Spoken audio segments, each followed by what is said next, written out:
Praise the Lord. This is Glorious Destiny Outreach. Happy New Year to everybody all over the world. We have come with a new series this season, and it is centered solely on family. We're going to deal on family. It's going to be very educative, captivating, as in you will follow it up to the end so that it will help each and every one of us in our families. Praise the Lord. We're talking about how to fight for your marriage. We are in a world where devil is really fighting against marriages these days. Marriages are going through a whole lot. You will see couples, they get married today, in less than a month or two, they are trying to get divorced. It is really, really alarming. And we want the Lord to help us this year to tackle against it. Because when we are alert, the devil will never steal from us. One of the major reasons of marriage is companionship. Marriage is for us to come together, be there for each other. Praise the Lord. Let's go to the Bible. I want us to read Psalm 127 verse 1. It says, unless the Lord build the house, its builders labor in vain.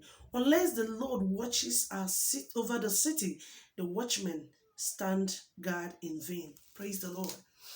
I was discussing with a friend some time ago, and he was saying marriage is very, very difficult. It's very hard to keep marriage. And I said to him, marriage is not difficult if only that marriage can anchor on Christ. That is the essence of Psalm 127 verse 1. Except the Lord builds your home, in vain you are doing it. So you don't go into marriage thinking you have known enough and then God should stay on his own. Marriage is you and your wife or your husband and God. Let him be the bedrock of your home. And I tell you, every other thing will flow accordingly. Praise the Lord. Let me tell you something. Ephesians chapter 5 verse 25. He said to husbands, love your wife. It's not just husbands.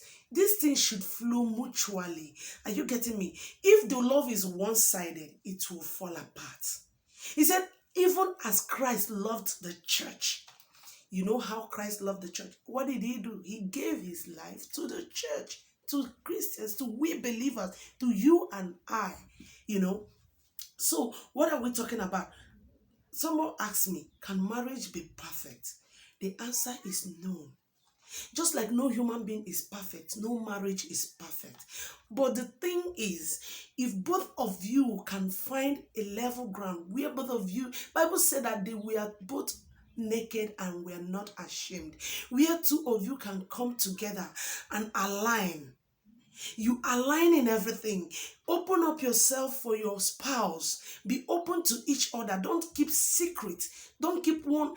I met a man one day and he was, talking over the phone with his wife. And I asked the man, oh, the way you're speaking is like both of you are so much in love. He said, yes, I'm pretending to be. I said, pretending? How long have you been married? He said, 25 years. I carry my hands on my head. Oh my God, you've been pretending for 25 years?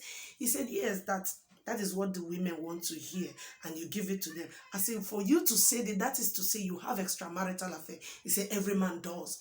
It's not every man that does that. Praise the Lord. Let me tell us something. When both of you are knitted with one heart, you speak with one voice, you cannot afford to cheat on your spouse. You can't cheat on your husband. The husband cannot cheat on the wife. Praise the Lord. Let me tell us something. In marriage, there are times of storms. There are times of tribulation, challenges. The wave of life blows. What will keep you? It is that love, that oneness, that togetherness, companionship. Because both of you have built your solid foundation on the eternal rock of ages. You will not fall. Let me tell you something. There are a lot of things why marriages are unhappy today. Number one, let me go quickly. Number one is thinking differently. When the two hearts does not beat together, yes, I agree that we are both formed in different ways. We have different orientations. But as husband and wife, learn how to think in one accord. Yes, You bring your thought pattern to your husband. Honey, this is what I thought about this. Your husband will now align.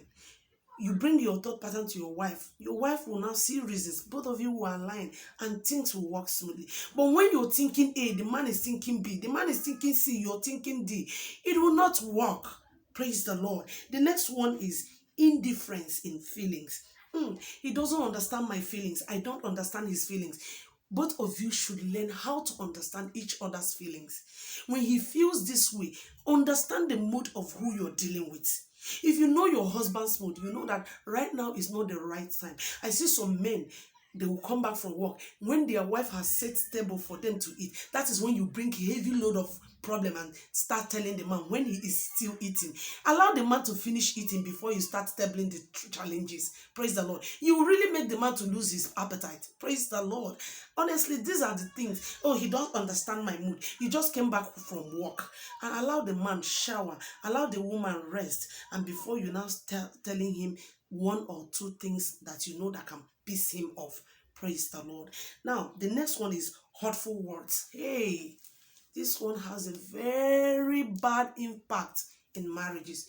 You throw that bomb like that and you think, after I will say sorry. Sorry does not erase it from that mind. You can say sorry. Let me tell you something. Honestly, words are powerful. When you have said it, it goes into the heart. And when you might say sorry, yes, but the person will not easily forget. That is the truth. We are humans. It's true we are Christians, but please don't play with my emotions. Don't tell me hurtful words. It's not good for you to tell your spouse hurt words that will hurt. When the person goes in and sit down and start thinking about it, it will keep piercing deeper and deeper in the heart. You may say sorry, but it might not easily be erased. Praise the Lord. Now, the next one is, you will feel unloved. When you do anything that will make your spouse to feel unloved. There's a couple, a man told me one day, he said he was having catarrh and his wife said, that catarrh you're having, please don't give it to my children. And he was very angry. He said, she's talking to me as if I'm not the one that gave her the children she brought out. How can she love the children more than me? The man felt unloved by that statement. Praise the Lord. Let's mind what we say at every given time. Let our words be what will edify each other. Praise the Lord. The next one is when you feel you have been taken for granted. Hey, it destroys the marriage. Don't take each other for granted. Value your presence. Value the presence of your spouse. Value the time you spend together. Don't on no account take each other for granted, no matter how it is. Value him, value her. The value you place on each other will make outsiders they will know that this union is a no-go area. Nobody can come and dump rubbish in between both of you. Praise the Lord. The next one is they lack one to confide in. Some marriages, yes, they are husband and wife, but they don't confide on each other. Yes, they don't confide. You have something that is bugging you. You're looking for an outside person to pour out your heart on. It's an error. That is to say, both of you are not compatible. Praise the Lord. Please learn how to confide in it. My husband is my best friend. Whatever I cannot tell him, oh Jesus. As that thing is happening, I'm itching for him to come so that I can tell him everything. And I know he cannot judge me. There are some marriages when you tell your spouse everything about yourself, no matter how dirty it is, no matter how heinous it is, you know he will not judge you. But when you have a man that will judge you, it is really heartbreaking. Or a woman, and when it happens, the person will not use it against you. Praise the Lord. It's very, very wrong. We will continue on this series, but please fight for your marriage. Pray concerning your marriage. Bow down your head and tell God something concerning your marriage right now. And God, in His infinite mercy, will see you through. Praise the Lord.